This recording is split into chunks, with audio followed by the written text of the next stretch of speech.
இன்றைய பயணத்துல முறுக்கு மிஷின் விஷயமா ஒரு 3 பாயிண்ட நான் உங்கள்ட்ட ஷேர் பண்ணணும்னு தோணுது. அத நான் ஷேர் பண்ணிக்கிறேன். நம்மளோட Facebook பேஜ், யூடியூப் சேனல், வாட்ஸ்அப்ல பர்சனலா நம்மளுக்கு மிஷின்களோட பிரைஸஸ், டீட்டெயில்ஸ், அவங்களோட அட்ரஸ் கேட்குறீங்க. அத நான் ஏன் உங்களுக்கு சரியா குடுக்க முடியல அப்படிங்கிறதுக்கான பதிவு தான் இந்த பதிவு. ஃபர்ஸ்ட்டு மிஷின்களோட பிரைஸஸ பத்தி பார்ப்போம். இன்னைக்கு ரேட்டுக்கு அவங்க எனக்கு ஒரு கொட்டேஷன் குடுத்தாங்க. அந்த ரேட்ட நான் ஏன் உங்கள்ட்ட சொல்லல அப்படின்னா, நான் எங்களோட தேவைக்காக ஒரு மிஷின் பார்க்க போயிருக்கேன். அந்த இடத்துல அவங்களோட பொருளுக்கு அவங்க கொட்டேஷன் குடுத்துட்டாங்க. இத நீங்க 10 நாள் அல்லது 20 நாள், 1 மாதத்துக்கு அப்புறம் நீங்க போய் கேட்கையில, அன்னைக்கு மார்க்கெட் ரேட்ல கூடவும் இருக்கலாம், இல்ல குறைச்சும் இருக்கலாம். அந்த டயத்துல அவங்களுக்கான ரேட்ட தான் அவங்க சொல்ல முடியும். அப்ப நீங்க என்ன கேட்பீங்க அப்படின்னா, இல்ல 10 நாளைக்கு முன்னாடி எனக்கு இந்த ரேட் சொன்னீங்க.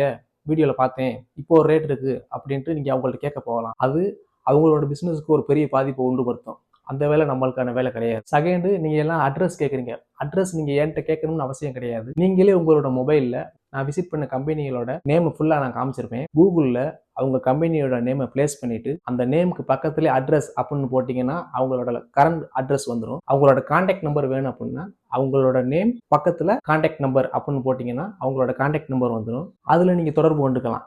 என்னை நீங்க எதிர்பார்க்கவே தேவையில்லை. தேர்டு, ஒரு பொருளை நான் உங்களை வாங்க சொன்னா அந்த பொருளை ஃபர்ஸ்ட் நான் வாங்கியிருக்கணும். அதை வாங்கி நான் யூஸ் பண்ணியிருக்கணும். அதுல எனக்கு சக்சஸ் ஆயிருக்கணும். அப்பதான் நான் சொல்ல முடியும் கரெக்டா இந்த பொருளை நான் வாங்கினேன், இது எனக்கு நல்லா யூஸ்ஃபுல்லா இருந்துச்சு, இந்த பொருளை நீங்க வாங்குங்க அப்படின்னு நான் ரெக்கமெண்ட் பண்ணணும். நான் அதுக்கான கொட்டேஷன் தான் கேட்டு வாங்கிக்கிட்டு இருக்கேனே தவிர்த்து நான் அந்த பொருள் இன்னும் வாங்கல. ஸோ அதனால தான் நான் உங்களெல்லாம் வாங்குங்க அப்படின்னு நான் ரெக்கமெண்ட் பண்ணல. ஸோ தயவு செய்து என்னை தப்பா புரிஞ்சுக்காதீங்க. ஒரு சில பேர் இதை புரிஞ்சுக்காம முதல்ல வெளியே சொல்லுடா முட்டாள் அப்படின்னு கமெண்ட் பண்ணியிருந்தீங்க. அவங்களோட பேரை சொல்ல நான் விரும்பல. எல்லாருனாலையும் இந்த மாதிரி பேசிட முடியாது. நம்ம மேல அதிகமா உரிமைகள் எடுத்துக்கக்கூடியவங்கனால மட்டும்தான் இந்த மாதிரி பேச முடியும் அப்படின்னு நான் நம்புறேன். நன்றி.